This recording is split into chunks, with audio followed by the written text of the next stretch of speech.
You call it pipe, but we call it hemorrhoid. You call it sex, we call it coitus. You call it body odor, we call it bronchidrosis. You call it stroke, and we call it cerebrovascular accident. You call it mouth odor, we call it halitosis. You call it high blood pressure, we call it hypertension. You call it swallowing, we call it deglutition. You call it fibroid operation, but we call it myomectomy.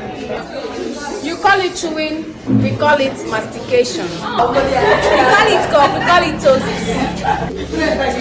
You call it vomiting, we call it emesis. You call it womb, but we call it uterus. You call it urine, we call it micturition. You call it headache, we call it esophagia. You call it fast breathing, we call it tachypnea. You call it crying, we call it lacrimating. You call it low sugar, we call it hypoglycemia. You call it madness, we call it mental illness. You call it painful urination, we call it dysuria. You call it catarrh, we call it nasal drip. You call it nose bleeding, but we call it epistaxis.